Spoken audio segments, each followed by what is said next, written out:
Right from there? Okay. So good afternoon.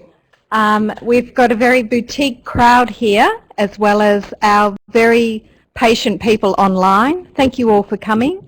My name is Dr. Jacinta Tobin. I'm from the Melbourne Medical School, and I teach Indigenous health here at the university with a big collection of very diverse crew. But today we're here in a very special place, and I would like to start, before I do anything else, by acknowledging our traditional owners, the Wurundjeri people of the Kulin Nation, elders past and present, and welcome. We recognise you.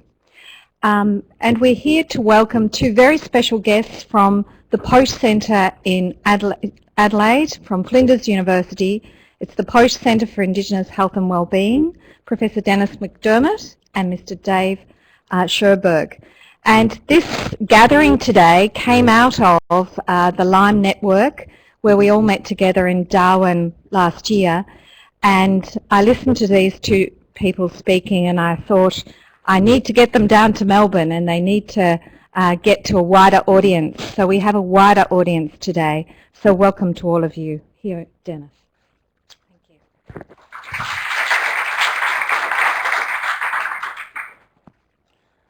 Thanks very much, Jacinta, for both the welcome and for bringing us down here to Melbourne. But everyone's apologising for the weather. So we bring here. So for those of you, and I welcome all the people online. I understand we've got some people from Winnipeg and from Lismore and all points in between. So thanks for being patient, and welcome all. Just like Jacinta, I'd like to acknowledge that we're on the country of Wurundjeri people from the Greater Kulin Nation. I'd like to acknowledge their elders past and present. I myself am a Koori fellow from northwest New South Wales, so Tamworth is my home area. Well, my mum is connected to Gadigal country in inner city Sydney, but her dad, we believe, I didn't meet him, he died before I was born, he believed he was a Gamilaroi man, which is up Tamworth Way anyway, so in a sense I came full circle. Now I live and work in Adelaide, and as Jacinta said, we're part of the Poche Centre for Indigenous Health and Wellbeing, one of the network of Poche centres, including one here now, I would say, at University of Melbourne in the last 2 months. Fabulous stuff, part of the burgeoning Poche network. I'll let my colleague Dave introduce himself in just a moment. I think we should get stuck into it because we've only got an hour. We started a little bit late.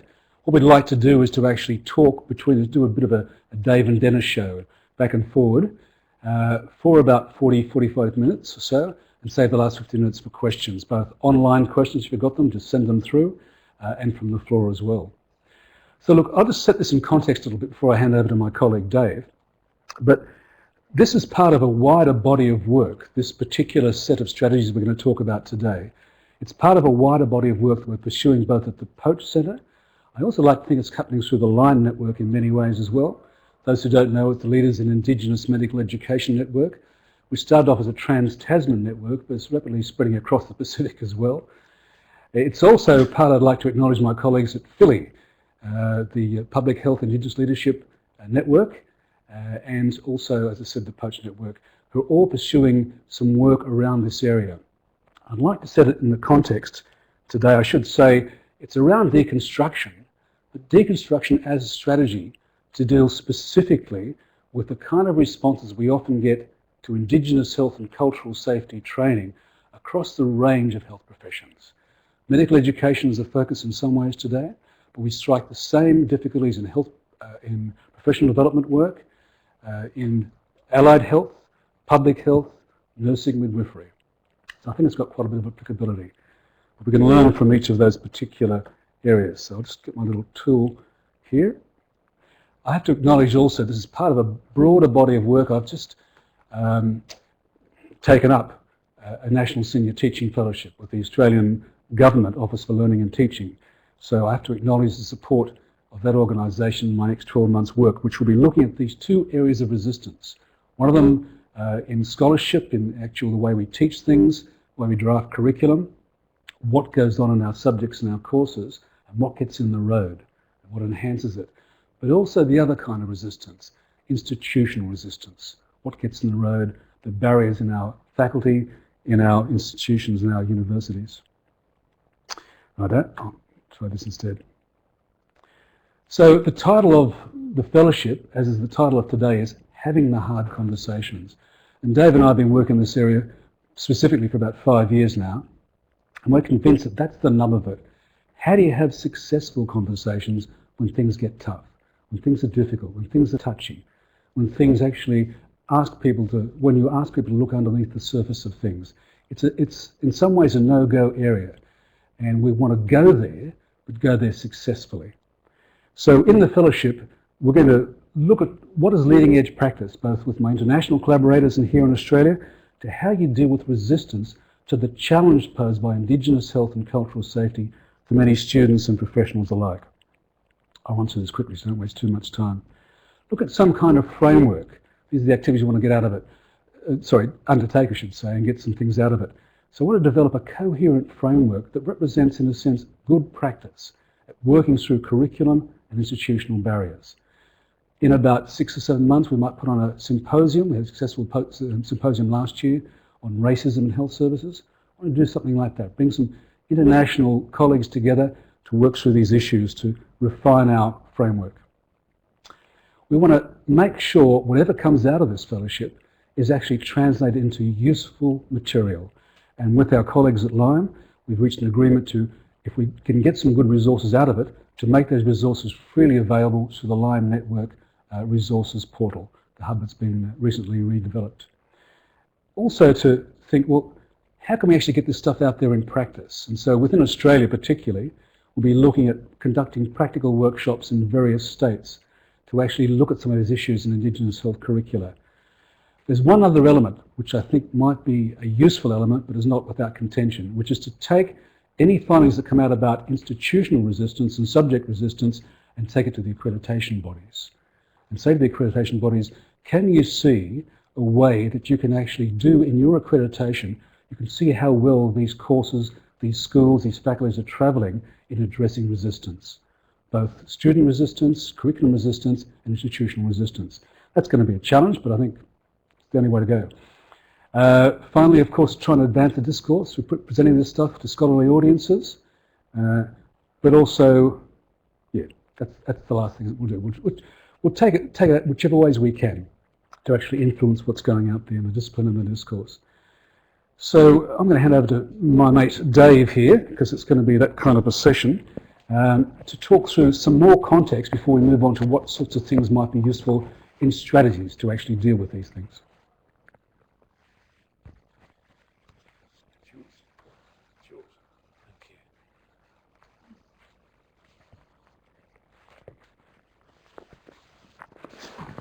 Thank you, and welcome. Thank you very much for coming. Thank you very much, Jacinta, for organising this trip. And I also want to acknowledge our colleagues in Lyme and Philly who have been very supportive of what we're doing, and we're very affirming of the work that we presented in Darwin as the reason why we're here. As an Anglo-Celtic Australian, I want to acknowledge that I'm speaking on Aboriginal land. I acknowledge the elders, and families and descendants of the Wurundjeri people who are the custodians of these lands. And I also want to acknowledge the strength and resilience required to survive invasion and continue Wurundjeri ways of being on country.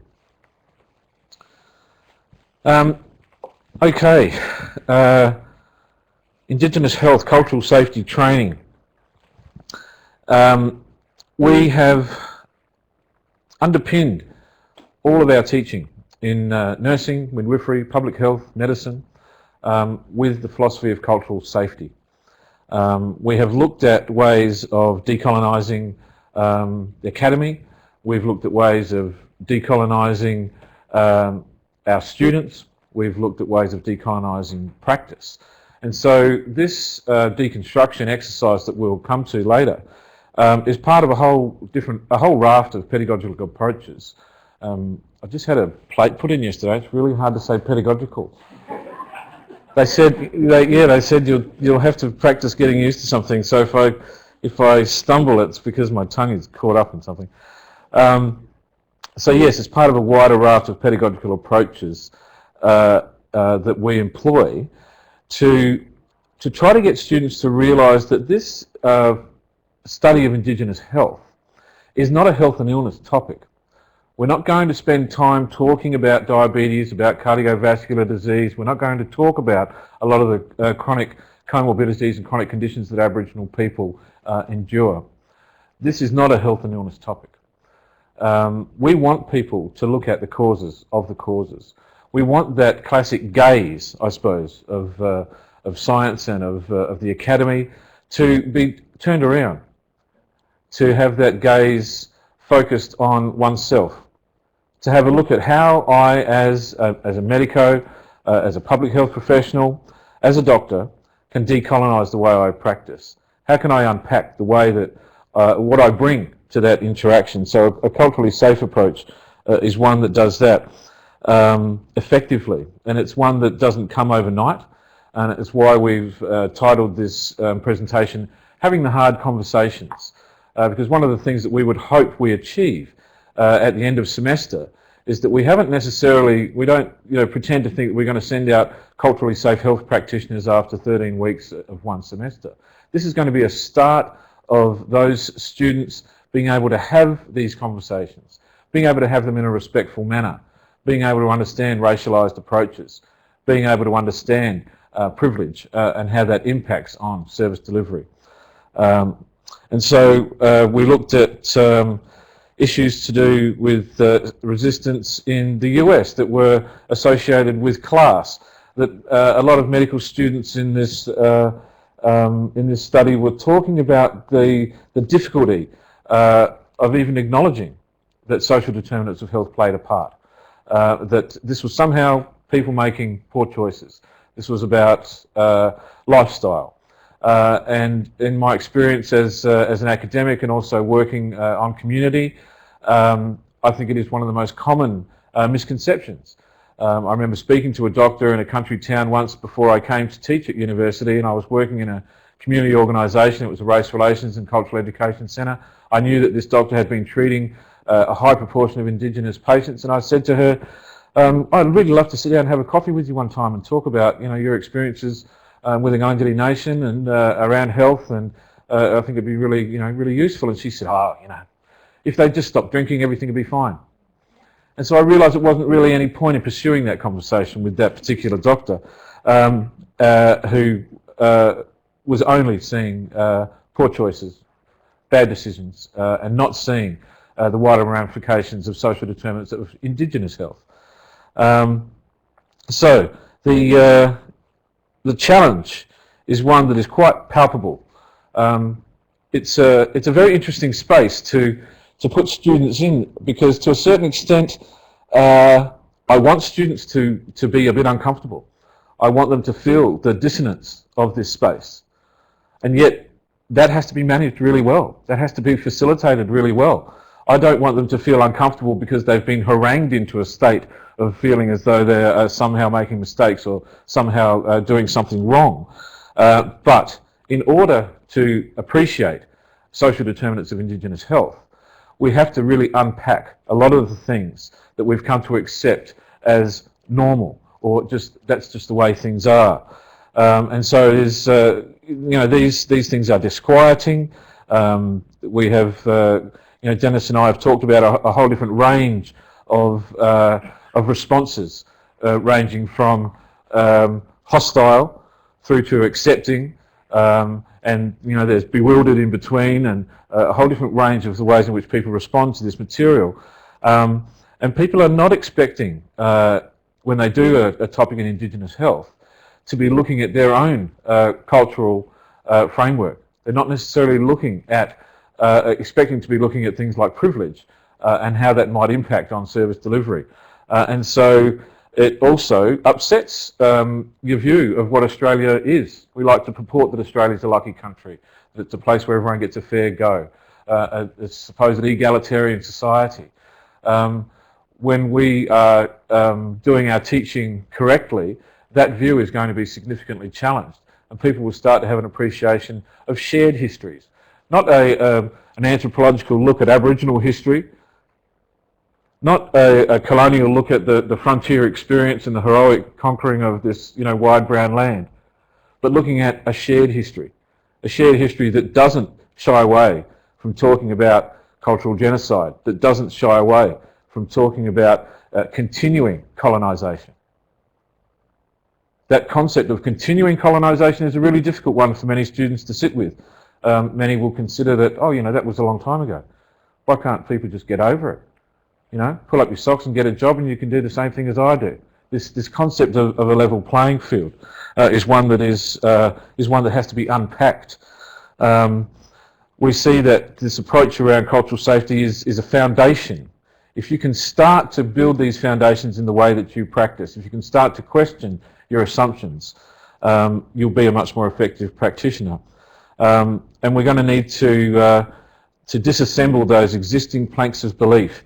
I was talking to Courtney Ryder, the author of this article, with Delly Arnold and David Prideaux, about the fact that our students are coming to us, and we're getting them at the point that we spoke about this. We were getting students in third year, and we realised that there was so much time needed to unpack what those students brought with them, that if we couldn't do that effectively, we were not going to be able to give another story. We were not going to be able to build on what we wanted to do around issues to do with decolonisation. So very, very important, and it's not necessarily a comfortable journey. Where are we? So a couple of examples of that around disengagement are that I think one funny example was in, well, I saw it as funny, maybe the course coordinator didn't, but I thought it was funny when one student who was a public health student doing a master's, she looked at this deconstruction exercise in the topic details and sent me an email saying, well, this is the most bizarre looking assignment that I've ever seen at university. We're somehow being given all these questions but being directed not to answer them. And she withdrew. She didn't actually continue, so I never got to continue the conversation with her. I've had students walk into the room and, you know, crash a textbook down on the table and, oh, God, sociology, why do I have to be looking at this stuff? And this a resistance that's quite palpable. And saying things like, well, why Indigenous health? You know, this is a really multicultural nation. There's a whole lot of different cultures here. Why aren't we looking at what's happening with other, what's the term that always does my head in? Other ethnic minorities, which is a complete dismissal of the sovereignty of Indigenous Australians. It's a dismissal of the experience of Indigenous Australians. It's, I suppose, a yearning for that level playing field, which, if you have a cursory glance, it doesn't exist. And so institutions also feel similarly challenged. I was very surprised when I got asked to teach into an Indigenous health topic at Flinders University and discovered that it was a core topic. You know, my cynicism was saying, how did that happen? You know, I was expecting these sorts of things to be on the margins, to be on the periphery, to be electives. And we've since found that that's always a possibility. And so during I've coordinated that particular topic in nursing for a number of years, as I've coordinated the topic in public health. And the phrase there around gatekeeping becomes a very, very powerful one when it comes to funding that a school might get or room in the curriculum. You'll find that the Indigenous health topic is often, you know, well, it was last in, so it's got to be first out. And, you know, those sorts of barriers are something that we are battling against, and we are realising that the decolonising of the academy is just as crucial as decolonising the minds of our students. I think that's up to you now, Dennis. Okay. Cheers.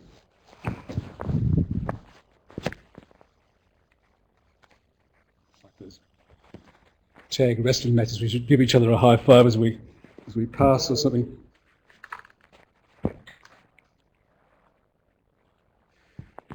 So, yeah, as I noted, we're trying to tie what we do very specifically to this wider conversation around the fellowship, which poses some interesting questions of how do we get over this disengagement aspect? How do we keep a continuing engagement going even when the going gets tough? What would make that conversation or those conversations easier? And is that only facilitated by creating culturally safe spaces to have the hard conversations? How do you create those spaces? These are some of the big questions we've come up with. We draw some insights, and I acknowledge my colleague Gregory Phillips in the room here. And Greg was the facilitator of our symposium last November at Flinders on gaining traction for systemic change where you're dealing with health services and racism. And some of the insights briefly that came out of that help us on our way here. I'll only touch on these briefly because I don't want to waste too much time. I want to get to some other stuff. And our colleague Alex Brown at the South Australian Health and Medical Research Institute summed it up quite nicely in saying, well, how do we change the narrative about the discourse that's actually operating? How do we get control of that narrative in a better way? How do we take this into health services and beyond just academia? How do we get people to buy in with some of the things that he thought of there? We looked at some of the difficulties to changing organisations, health organisations, and changing academic institutions, and found there's a real reluctance there to take on issues of both overt interpersonal racism and systemic racism. Quite a feet-dragging reluctance. But that's related to a disbelief or a dismissal of the reality of racism. And it's hard to see if you're not conscious of your own privilege. And there's a big debate, I'd be remiss if I didn't say there's a big debate about the use of the term white privilege. It's in the literature, a whole literature around whiteness studies and white privilege. Some people prefer other terms. The important term here, and I won't take either side on that because there's a big discourse on that. There's historically important reasons for talking about white privilege. It's about privilege that's unexpected and unearned, or unearned. Some of the things that emerged from that particular symposium and roundtable that followed were that you can take some of the cues of how to operate, perhaps, from Indigenous knowledge and Indigenous cultural systems. If you want something to work, look to the relationship first and foremost. Build the relationship as the key to change. Talking about our values is helpful. And getting that top-down commitment from management. We did some cultural safety training, Dave and I and two other colleagues from Poche, Adelaide, at the new summary, which is going to end up with about 300 researchers in Adelaide. And what was really heartening to see, some of you know Steve Wesseling, who used to head up medicine obviously at Monash, and Steve is the CEO of the new summary, led by example, and he and his senior executive team were at that cultural safety training, and that's what makes the difference, top down.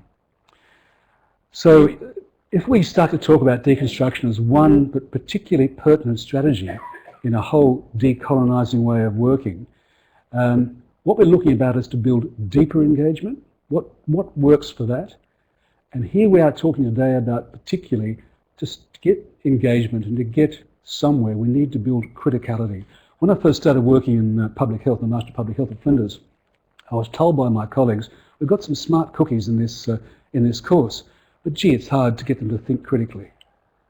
And these are people who are coming in with degrees, doctors, dentists, nurses, other professions, and they're smart people, but getting them to think critically was reflected to me as one of the difficult tasks. That's what we're on about today.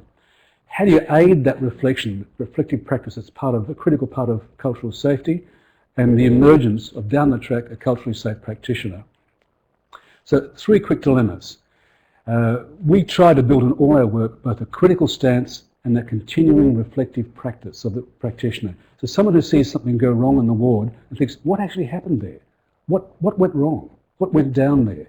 And how can I think through what I personally could do better, or more likely, what the system can do to change, to make things better? But how do you translate that desire for for criticality into a better kind of practice that actually engenders that criticality? That's what we're trying to look at. It's not an easy task because in a sense many of our professions train for concrete thinking. They select for concrete thinking and they train for concrete thinking, and that's quite okay. You want someone to actually move quickly and methodically through a decision tree, don't you, to arrive at the most pertinent course of action that might be life critical. But we can walk and chew gum at the same time.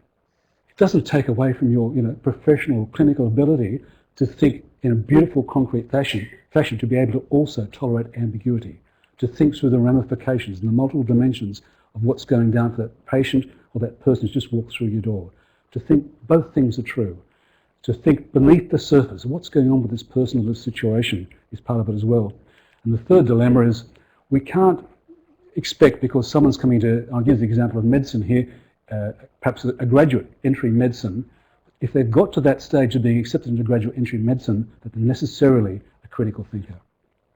And yet we need people to actually work to examine cultural safety so they can emerge as a clinically effective practitioner. The two things don't argue. We argue that, in fact, unless you're a culturally safe practitioner, you cannot, in the Indigenous space, be a clinically effective practitioner. And we've come to the conclusion now that there's a kind of false dichotomy out here. You either wear one hat or your other. You're either competent or you're a caring, thinking, culturally safe practitioner. And that, we think, is specifically harmful to working in Indigenous settings. I had a student, an unnamed student at Flinders University, who had a PhD coming into graduate medicine. And this student went along to a culturally safe workshop we were running. And at the end sought me out and said, well, Professor McDermott, that's very well, thank you, I enjoyed today, I got something out of it. But I think what you need to realise that with we medical students, we're concrete thinkers. Just give us the solutions. Just give us the solutions. But we've lost that fellow there, haven't we? So our task is to not lose that fella. Our task is to find a way to help that fella go on a journey of saying, it's okay, I can still be a great clinician and think critically. But a number of our students talk about this preference for a concrete set of steps to follow through. And it's, in fact, we had one person in a cultural safety and practice workshop we ran for the public who was a practicing physician. At the end of 3 days, it was quite a long workshop, she was almost in tears. She said, look, you've gone against everything I was taught as a medical practitioner. I don't know what to do anymore. And we had to really sit down with her and unpack that the two things didn't necessarily argue with each other. Okay, I'll keep going fast. Okay, so it's time to hand over to Dave and the Dennis and Dave show now, and I don't want to waste time. I want to get on to the actual practicalities, what we can do.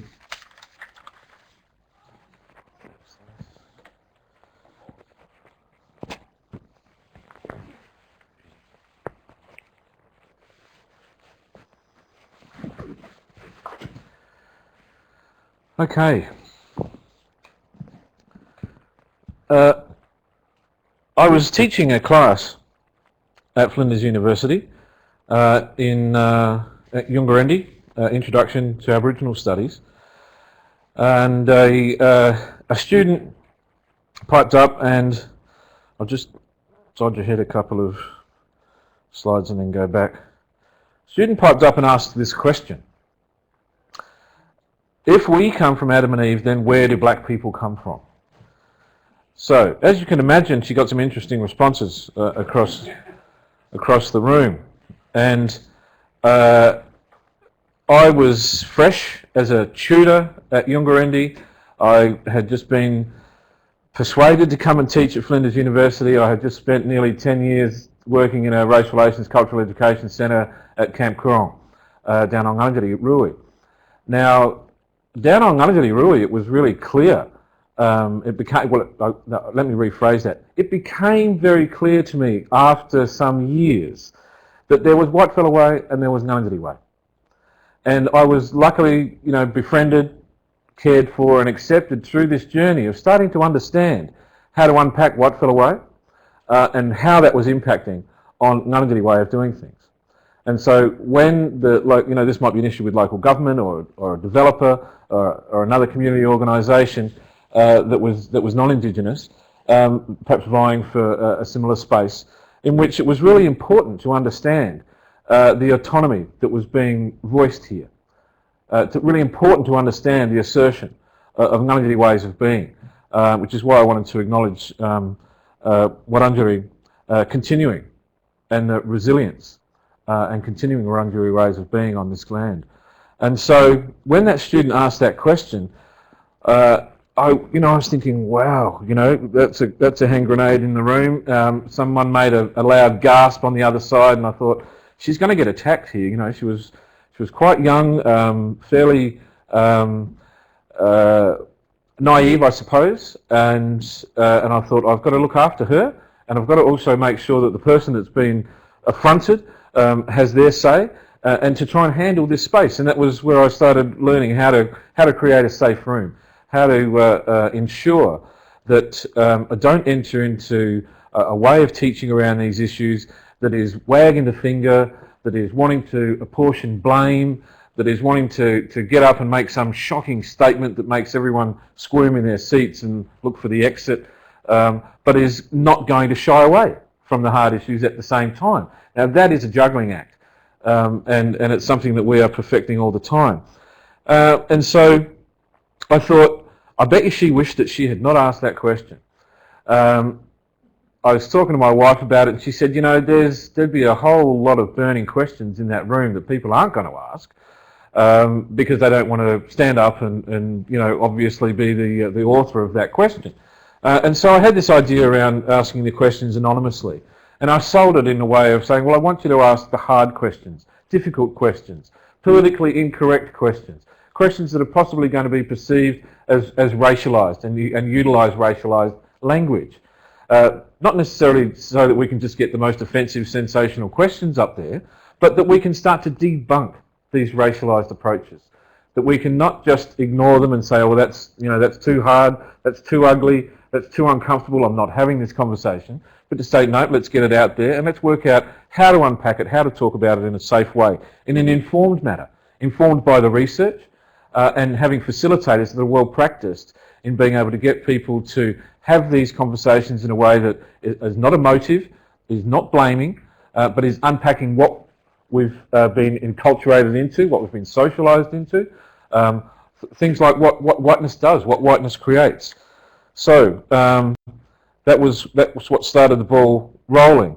And a few years later, I was working with Dennis in a topic, social determinants of Indigenous health, and a master's topic, and I wanted to change one of the assessments. And I said, what about we get, you know, having students having these hard conversations, we need to be able to unpack the language that students are using. That student was not aware of all of the amazing things in that question that desperately needed to be unpacked for that conversation to go ahead and become an educational conversation and not a punch-up. So, decolonising our language, decolonising our minds is critical to a culturally safe approach. And one of the methods that we've chosen is to try and deconstruct language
please, while this is doing what it does, if you could just be thinking about something you'd like clarified or a question that you'd like to ask. We promise we will not deconstruct your question, although we will be tempted.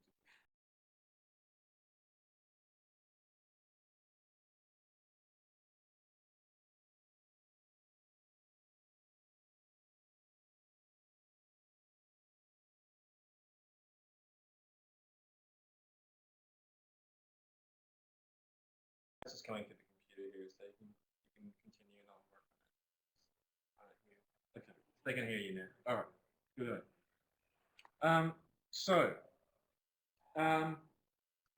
Part of the process that happens when you get people to write down an anonymous question, I think Dennis used a shocking story one time to try and really elucidate the difficult questions. And so he said, look, one time a person asked me, do Aboriginal women eat their babies?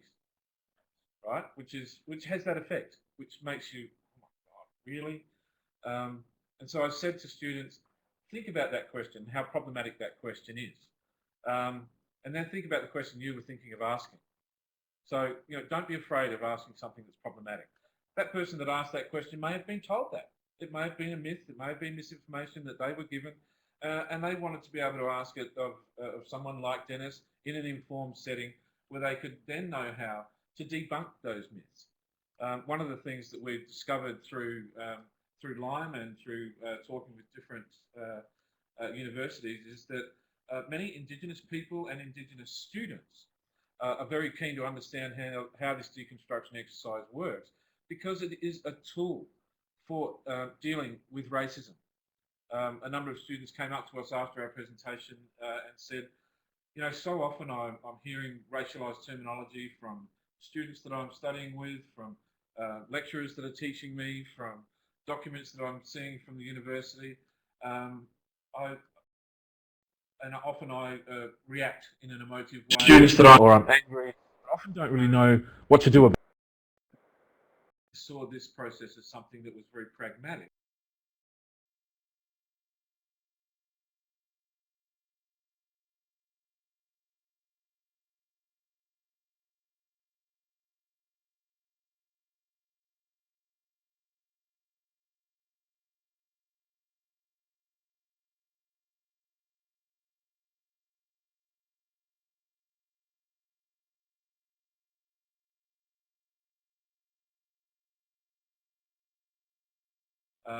What a racialised approach is part of the challenge. That's not changing my slide. No, just press this for now. Abandon that one. No worries. No worries. So, deconstruction, a gift handed down. Here is where I want to acknowledge a number of uncles and aunties down Ngunungiri Way, and the reason that I've put those Noris there, because they're Noris, they are not pelicans. That's just a myth that's been put forward for about 226 years. On Ngunungiri country, they are Noris. They have a story. They have a connection to land. They have a connection to people. They have a connection to Wariawa, which is the Ngunungiri understanding of the heavens. They have a connection to Miwi, which is the Ngunungiri understanding of personal spirituality. I'll only talk about Ngunungiri stuff. I'm aware that there are pan-Aboriginal concepts that I'm alluding to that are across our country. But I'll speak about Ngunungiri stuff because that's where I was trained and given permission to speak about these things from Ngunungiri elders. So I want to acknowledge Uncle Tom Tavaro, who I lived and worked with for a number of years. Thank you very much. And his Ngachi was the Ngori. And so I was down on the Coorong one day taking some photos, and I took this photograph, and I thought, the way that the Ngoris are when they are on the shore is such a peaceful. They're very peaceful birds. They don't squawk and carry on. They take a fair bit of disturbance to get them moving, and I like the way that they're often referred to as a parliament of pelicans. They have this sort of dignified way of standing around, and so I thought about dignified. Well,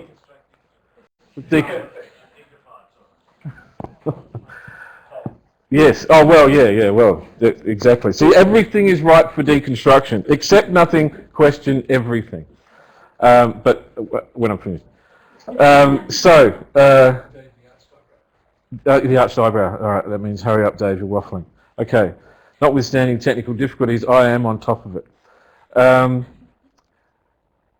Uncle taught me to question. When I would say things, when I would want to dive in, boots on, head down, bum up, and just go straight after something, he would often slow me down and get me to think about what I was doing and to get me to understand what was perhaps my enthusiasm, what was my desire, what I thought was the thing to do, and what was a community approach, what was an Ngurrindjeri approach, what would be acceptable, what was something that was going to satisfy everybody in the process.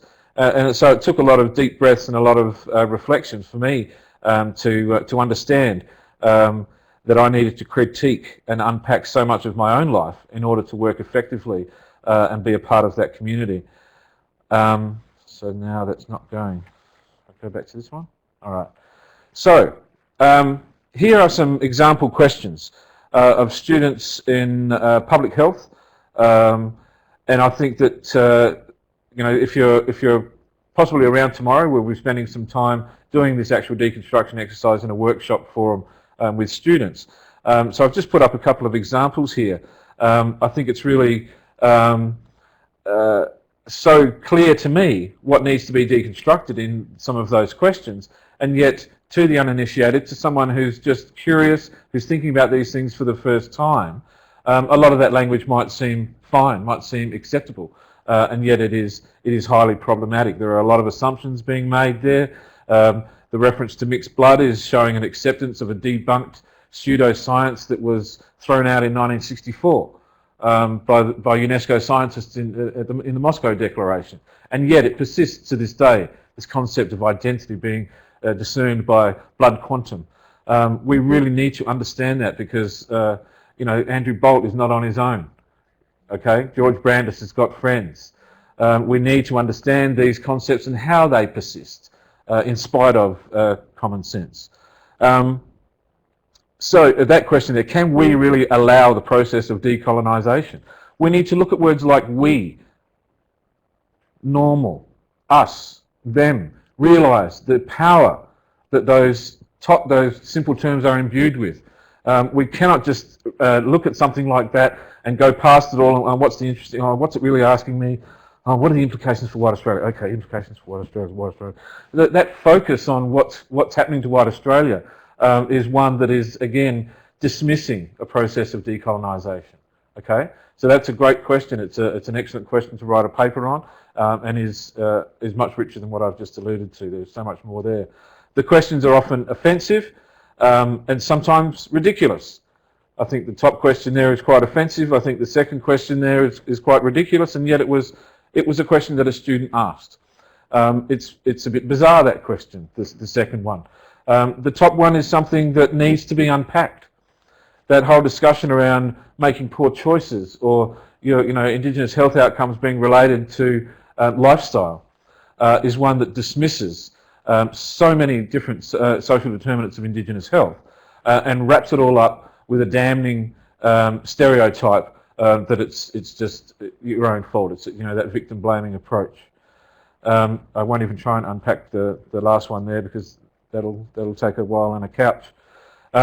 So what I've done here is to just, how much time have I got left? Not too much. Okay, I'll finish in 5. So Dennis and I just wrote down a number of dot points that you would start, how you would pull apart this particular question, because it's a great question for deconstruction. It's why I read The Advertiser. It's a really terrible newspaper, but when I'm desperate for teaching material, I know The Advertiser is not going to let me down.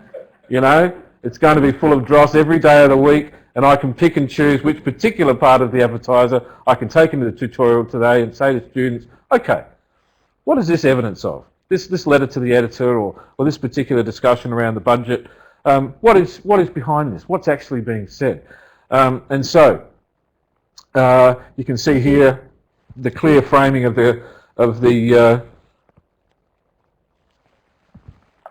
the us and them, with no real understanding of inclusion and exclusion. Just a complete acceptance of Christianity as normal, and everything else is somehow everything else and peripheral. There are so many things in that question that are that have not been thought through. Concepts of the other and who frames the other and what assumptions are made have been happily swept through in the asking of that question. And yet we think that it is really critical that students understand how that is going to impact on you as a healthcare provider, how it's going to impact on your patients if it's clear that you are perpetuating an othering process.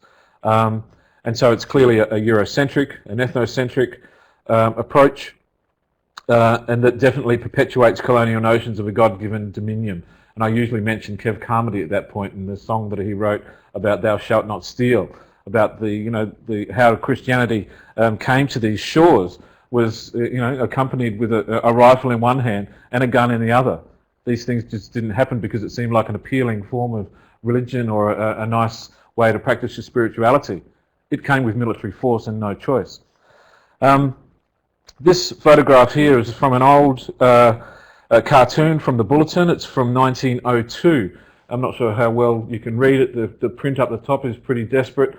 But in this cartoon, you have the white patriarch at one end of the room and the black matriarch at the other end of the room. His family tree, does this do pointing? Am I technologically qualified enough to... Oh, look at that. Look, I've got a red dot, man, I'm good. So the whole cartoon. Oh, yeah. Piebald Possibilities, a little Australian Christmas family party of the future. Liberal advocates of Australasia expose the country to the dreadful consequences of interracial marriage, in Hopp's view, in the Bulletin in 1902. And so the patriarch here has got his family, this says my family tree, and so represents Adam and Eve in the Garden of Eden. His wife's family tree is represented as monkeys in a tree. Now this, and it goes on to further demonise various people around the table, as Ahmed, the cannibal over there, and someone who's seen as prehistoric. The way in which people have been depicted in the drawings is quite interesting. I think there's a lot of demonising going on there. But the reason that we've got this cartoon up to show is that the attitudes in 1902 persist. The question that the student asked in 2007 or 2007 has got some really close attachment to this cartoon. She might not necessarily have ever seen this cartoon. She might not necessarily understand some of the things that she voiced when she asked that question. But there are clear connections to a persistence of a racialised understanding of Australian society that is not going away anytime soon. And I do acknowledge Jacinta's enthusiasm with the flyer and the freedom from racism. I was thinking, well, that's a lofty ideal, and I think we need to start by taking baby steps. We need to start deconstructing language, looking at dismissals of diversity, making students clearly understand that a homogenous approach is inappropriate. That the old adage of, well, I'm just going to treat everyone the same, everybody's a human being with the same biology, so I'm just going to treat everyone the same and everything will be fine. Getting students to realise that that is going to be problematic, that is going to hinder optimal health care delivery. It's really important that in trying to unpack very tetchy concepts like whiteness, that term whiteness is bound to create a dissonance, that good word again. It's bound to create dissonance because it's got that name in it, that white, that word white. Dennis has got some slides that we should have bunged one in here that celebrates white nation, and it's probably 150 years old, or it's going way back, that slide, isn't it? Yeah, 1920s, is it? So a good 100 years old, talking about celebrating a white nation, and there were photos of Governor this and Governor that, and talking about whiteness in ways that was very much a proud thing, and it was something that was celebrated for a very, very long time. The very first policy that was, act of Parliament that was passed was the Immigration and Restriction of the Sale of Opium Act, which became colloquially known as the White Australia Policy. Now when we try to look at the impacts of colonisation on Indigenous people, we try to look at racialised society and how it has marginalised and how it has damaged Indigenous Australia, and we try to name the process in which that has happened in the past and how it continues, we find ourselves on very thin ice, on very shaky ground, in that space of dissonance, and what Keats referred to as negative capability. You know, Keats writing a long, long time ago, writing about, a wise person should be able to hold two contradictory thoughts in their mind at the same time and be okay with that. And we're asking nothing less than that when we ask people to look at deconstructing their language and decolonising their minds. And so understanding that this isn't anything like reverse racism to try and make the white person the bad guy. It's about understanding power. It's, we'll encourage our students to read Foucault and to look at the intersections between power, how power selects knowledge, how power prefaces certain knowledge, and from that knowledge creates truths. Okay? And so that this intersection of power, knowledge and truth is something that if we don't understand, then we don't understand how tools like racism are used to dominate and continue structured privilege. Okay, I think I might cut it there. I've probably covered that. This is a student response, but this shows just a particular student's dot points of how they have approached just the start of an essay plan for that question at the top there. And so that just shows the student sent that in to me to say, well, is this the sort of thing I should be addressing in this paper? And so, yeah, right on the money.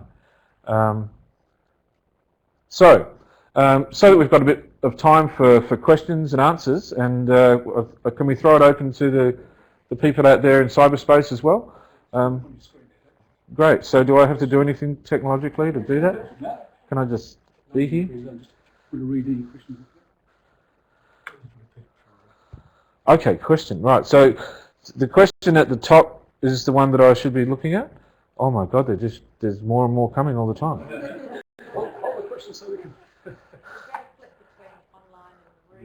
Okay. So has someone in the room got a question while I try and conquer this? Oh, there we go. We'll have a look at Bill's question in a second. But has anyone in the room got a question? This is the 50-minute version of this whole thing. So sorry for dazzling. Thank you for your presentation. My name is Kate. I work at the Melbourne Hospital for a statewide education program. And I'm curious about, Dave spoke about the importance of facilitating the process where people are deconstructing their own ideas and things obviously need to have a lot more mainstream services. I'm curious about whether you reveal to the students and talk them through the process that you developed, have the conversations with them, and help them to practice having the similar conversations with colleagues that they might work with. Hospitals are very hierarchical institutions, I can imagine a young student going in with this amazing insight and education and trying to challenge the clinicians around them, and whether you could potentially do that. We do. That's a number of questions there, I reckon. I think initially you were asking how do you facilitate this and prepare students for unpacking some of their own questions, and what does that necessarily mean to them in the workforce when they go out there and perhaps come across someone that hasn't been so lucky as to see the Dennis and Dave show. Right. I often say to students, look, we've got this little bracelet here that says microphone ends with me. Yes, it's still working. That says racism, it stops with me. Now, while I think that is really important, and it's something that I believe I've enculturated my children into, and various reluctant members of my family. But I give students a warning I say, well, don't go out to the hospital and start saying, oh, sorry about this, mate, but, that was really culturally unsafe what you just did. And I'm pretty sure that that was a racialised approach that you were utilising, and I think that you are, if that newbie makes their case very quickly, I think that they're going to have a difficult time of it in the workplace. And so I say to them, take some time, form some relationships, work out if you've got a support base in that workplace. Do you have like-minded colleagues? Work out, is there anything in the policy for the place that you're working in that supports what you want to do?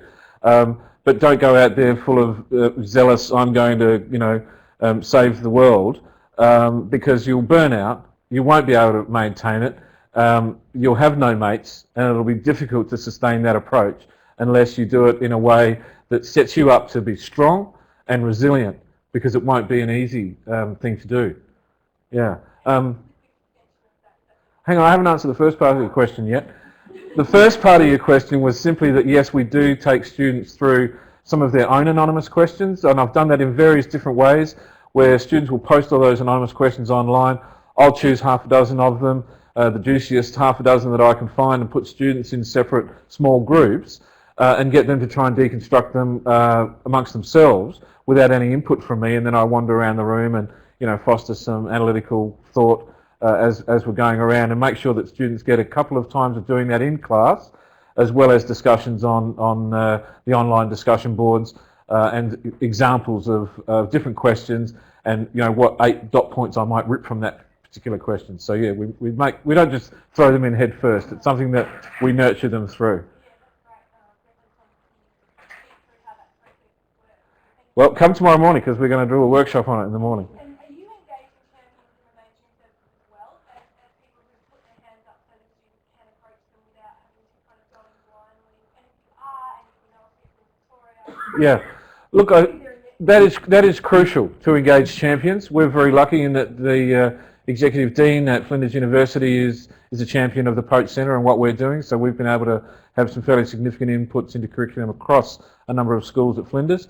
But as Dennis mentioned, the work we've been doing with Summary, the South Australian Health Medical Research Institute, which is looking to us to train, I think, 200 odd staff with regards to cultural safety, has a champion as its CEO who says, look, this isn't just for our practice, this isn't just for our job, this is for around the barbie, so that our children are starting to grow up in a decolonised space. And I was really pleased to hear him speak that way, because he saw it as something that was not only, multi-dimensional, but he saw the personal in it. And it's clearly very political, and the personal is very political. Yeah. We haven't got much time. Can we take a few questions from online? A comment first. I'll get this right. Liz Orr has noted that Bob Peace's book called Undoing Privilege in 2010 is a worthwhile read. Don't know that, but thanks for the comment. Bill Jeanette out there said, do you think that in some sense ordinary Aboriginal patients or patient responses to professional discourse in the client consultations are to an extent based on the trigger words you've identified as needing deconstruction in the texts?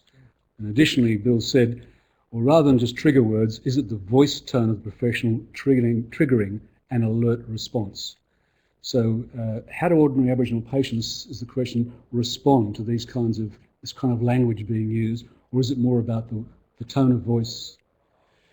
Could I just, before I throw to my colleague, could I say that I guess a lot of our work with students is to say to them, well, look, there is no, it's not about being culturally competent in the sense of just looking to do specific things, follow a checklist, and your patients will be okay.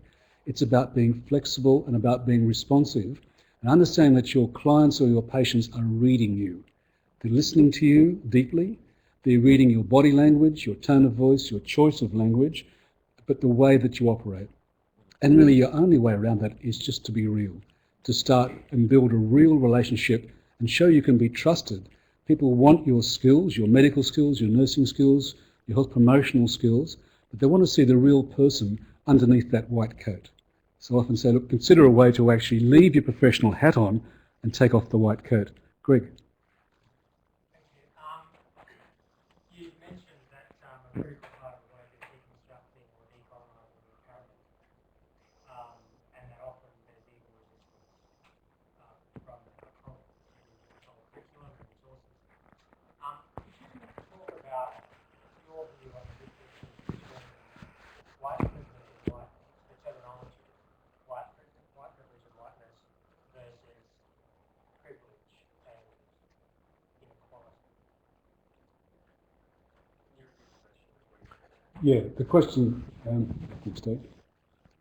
that Greg posed is around that institutional resistance and what form it takes, and thinking upon that, what's the difference between whiteness and white privilege and just privilege in itself?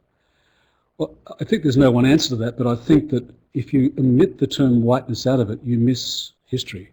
You miss history. You miss colonial history. You miss the power relationships Dave's been talking about, the very posing of that colonising history in terms of race.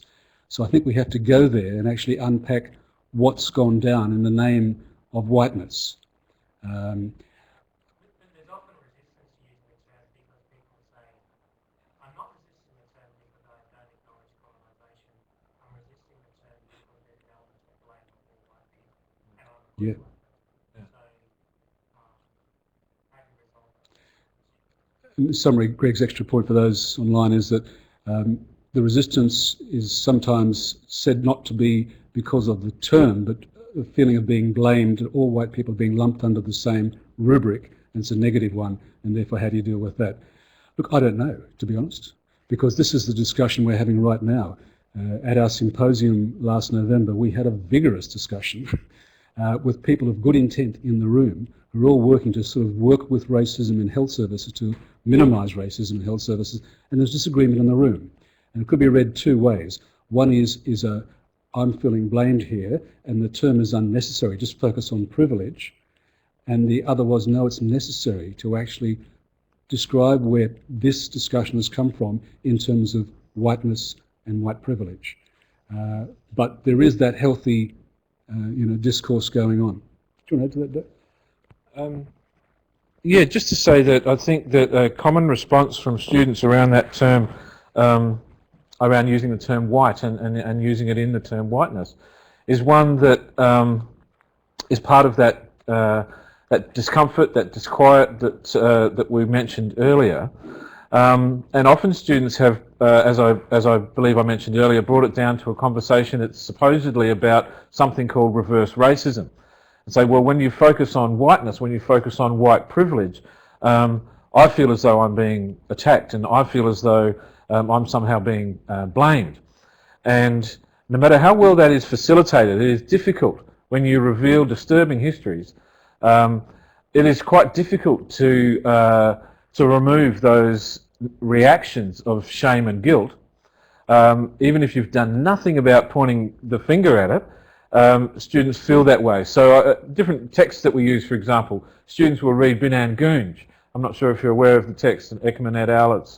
It's a largely Indigenous authored text, which has got a really powerful approach. It uses a lot of case scenarios, there's a lot of Indigenous voice, and it's a very useful text. And students will say, well, I feel like I'm being attacked when I read the textbook. And other students will say, that textbook was fantastic. It really brought it home to me. It was very real. It had real case bases. It looked at the uncomfortable position that the practitioner was in, how they grappled with their understandings of their own position, how they grappled with trying not to perpetuate a culturally imposed way of operating. And so we end up having conversations that talk about the impacts of racialised approaches. And pretty soon the group comes to an understanding that the impacts of racism are clear on Indigenous Australia. The impacts of anything that might be perceived as a reverse are yet to be registered. They might be uncomfortable, they might be difficult, but let's look at them relatively. And so that's a conversation we often end up having, and it's one that's usually quite a rich conversation. Does that help? Thank you. I mean, it's like saying to women, don't talk about male privilege when you're getting sensitive. Exactly. It's too hurtful to me as a man to talk about male privilege. Yeah. So just talk about privilege. Yeah. Look, I think when I did this presentation in Darwin, I spoke about how my partner was deconstructing my own misogynist language when we got together, you know, over 20 years ago, and that I had to be trained out of that that use of terms like birds and chicks and things that I just figured, well, that's just the way we speak. God, get over yourself, you know. And I didn't understand the history of white patriarchy because I was a white patriarch. I didn't understand those histories because it was too much all-enveloping who I was as a bloke in this country. And so the process of that was often uncomfortable. I often did feel like, God, I'm not doing anything.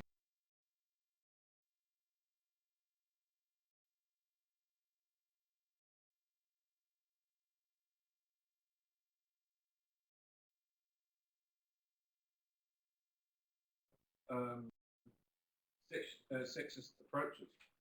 Am I? So I don't need this? Okay. And that time that you take, it must be a relationship. So it is very difficult to do anything like this in one workshop. It's got to be a minimum of a semester long topic. To have those very involved and awkward conversations. And have skilled facilitators that can do it and keep people in the relationship, keep people in the conversation, and not marginalise, isolate. Have we still got online?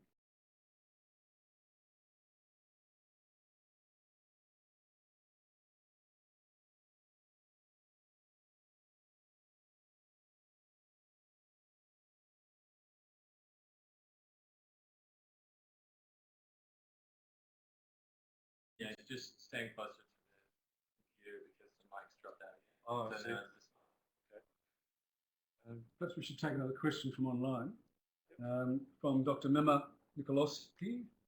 Considering the socialisation process involved in maintaining whiteness, what is your argument for educators waiting for students to enter university before teaching them about whiteness and decolonisation, and strategies to begin the process of deconstructing them? Argument for educators waiting for patients? Presume for students, I'm sorry. I presume that's about should the education system deal with it earlier. That's my reading of that. You alluded before in the past to people saying, gee, I wish I'd encountered this at school. Why won't we taught this at school? Yes. I must Really say, common. it's very hard when you first contact with this material. What we call the shared history of Australia, for example, is done at university level or postgraduate level, worse. So I think that there's a huge issue about encountering this stuff early, but that becomes a political question. You accuse them of having a black armband view of history because you're telling the history as but I think we shouldn't give up because of that. I think it's incredibly important to make sure. I've got a grown-up daughter and I've got a 6-year-old as well. And I want to see what's happening in my 6-year-old school. Good things are happening. I want to look at that curriculum, that syllabus to see what's going down there.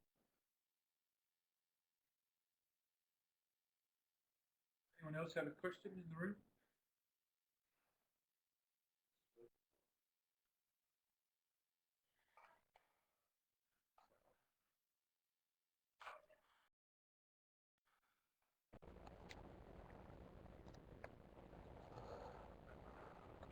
Oh, another question.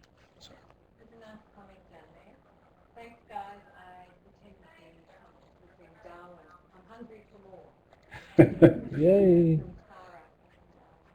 Tara. Okay. Sorry, Dennis, did you say you saw another emerging question? Yeah, here we are. Hi. just click on this. Yep. Yeah, great. Question from Hilton. How has this approach impacted upon, I presume, its student evaluation of teaching ratings for first Australian specific content units? We can talk to that a little bit. It's when you get your student evaluations of teaching, whatever they're called in various universities, when the students actually rate how well you're doing as a subject, a topic, or how well you're doing as a lecturer or a tutor in a particular content. And the students don't hold back. You know, the problem we have more is if it's an unrepresentative group, If you only get a small response, then it's usually skewed to a few people who really like you and a few people who really can't stand either you or the message you're delivering. And what we often find is that students of all stripes, in all, and I say of all particular courses, health professional courses, can shoot the messenger. If they don't like the message, if they're uncomfortable because of the content of Indigenous health or cultural safety, oftentimes it comes, this lecturer was overbearing, this lecturer was aggressive, this tutor didn't listen to me, this. We've had complaints directly through nursing, public health and medicine about the messenger when in fact they're trying to have a go at the message. So student evaluations of teaching are really useful. What we've found is that we learned some positive things and some negative, some shoot the messenger things. The positive things we've learned, particularly from medical students, is that students want to be engaged informally. Formal engagement is fine, but can we in fact build a relationship? Can we find ways to get out of our academic talking to each other and talk more in informal ways, get to know each other, and then we can deal with some difficult questions. So where we've done that, our student evaluations have gone up remarkably. And where we've had skilled facilitation, particularly medical students, are scathing of facilitators or tutors who can't cut the mustard, who either are personally polemic, and we've had one example of that where a person who had worked for a long time in Aboriginal health but had a lot of political baggage to get rid of, and that person was just rejected by the students. And we find the opposite, where people are informed and engaging and frank, the students respond very well. I think that it's really a really important question, because you might think you're doing a great job, and then you get these evaluations that might be polarised. There's nothing polarises a room better than a discussion around privilege. So I know that I'll have walked away from a semester thinking, well, I did my best. I've really worked hard this semester. I've worked hard at relationships with the students, made sure that I've maintained a safe room, only to get evaluations where you'll have one sentence will be, Dave was the best lecturer I've had so far in my degree, and then the next one will be absolutely crucifying me, and I'm thinking, they were both in the same classroom, they both had the same delivery, they both had the access to the same readings, the same resources, and so it is a really interesting process to unpack those evaluations. And what we talked about decolonizing the academy.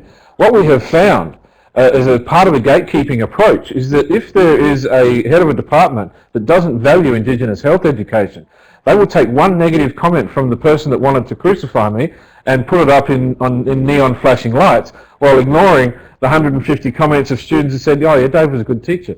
Oh, Dave kept a safe room. I felt like I could ask anything and we could have an informed, mature discussion about it in the classroom. None of those comments get brought back to me, but the comment that says that, I felt that I was made to feel bad for being an Australian, or guilty for, my ancestors, and all of this sort of thing. And Dennis and I and many of our team are really interested in looking at the evaluations, because we see these patterns of how people respond to this type of teaching. And yes, occasionally you're going to have a facilitator that upsets people, that can't keep that relationship, that can't build the relationship, that can't keep the room safe, and allows perhaps for too much polemic. But predominantly we're pretty discerning with the people that we work with, and we're very hands-on with how we train. We often teach together. We often do this sort of thing. Dennis and I taught the master's topic, and the both of us were at every tutorial for the whole semester. We had another team member join us, Associate Professor Wendy Edmondson, is a Bardi Meyer woman from WA, and so that year those students had 3 lecturers every tutorial for the whole semester, and really enjoyed that experience. And so there's ways that you can look at the evaluations that really inform you, because at the end of that year where all 3 of us were teaching, all 3 of us either got sledged or immortalised by the same group, you see. And we were able to, because we're buddy teaching, we're in the same room, we're looking at, I'm pretty sure Dennis didn't do that. I'm pretty sure he did not say that, he did not do that, and that wasn't his intent, and it wasn't what went on in the room, but it's how the student has perceived it. And so it's really interesting to look at those evaluations and judge the way you continue. Because if we responded to the negative feedback that was alerted to us by a particular head of faculty, well, we would just give up and go and do something else. But rather, I think it was Rob Moody that mentioned in a Skype discussion that if you're not upsetting someone in this field, well, then you're not doing your job right. So.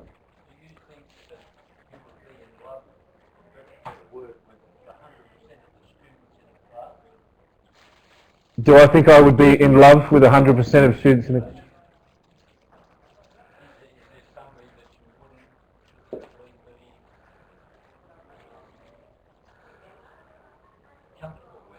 Oh, look,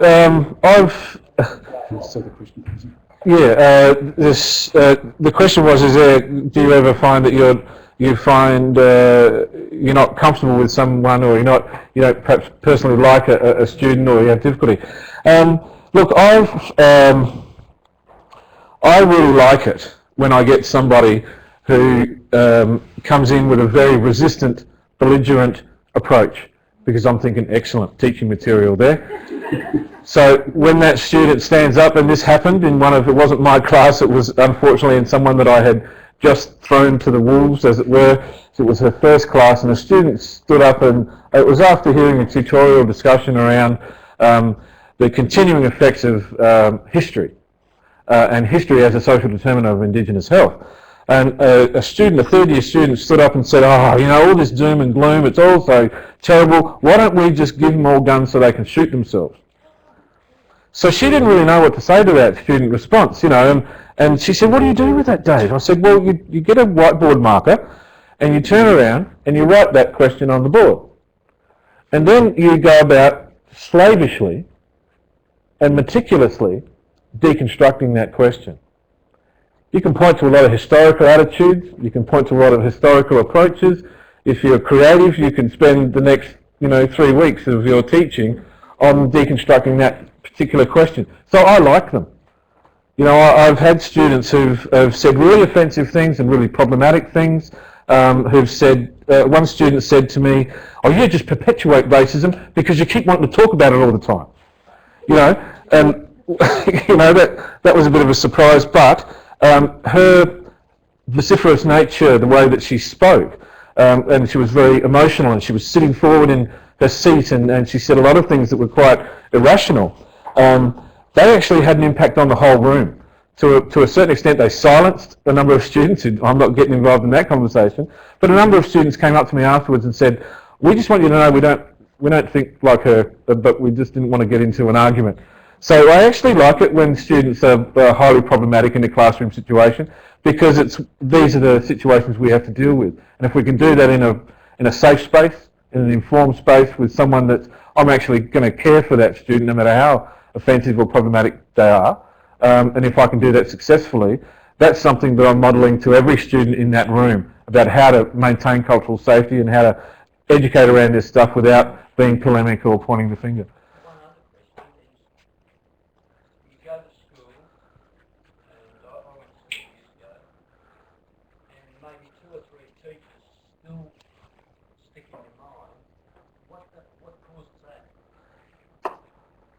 I think we might have to draw it to a close. I think we might all have to answer that one, because it's 2 o'clock and white privilege in the form of law students are coming in very shortly. But we have some space across the road down in the basement, very nice space, to continue the discussion. So could you join me in thanking Dave and Dennis for a really fantastic session? Thank you. Could we also say to those online, thank you very much for your participation, and Line Secretariat assured me those are captured, those comments and questions are captured. We'll think of some way to actually get some response to them. Yeah, more teaching material. Thank you very much. So Thank you. hopefully many of you will join us, have some more food before it goes.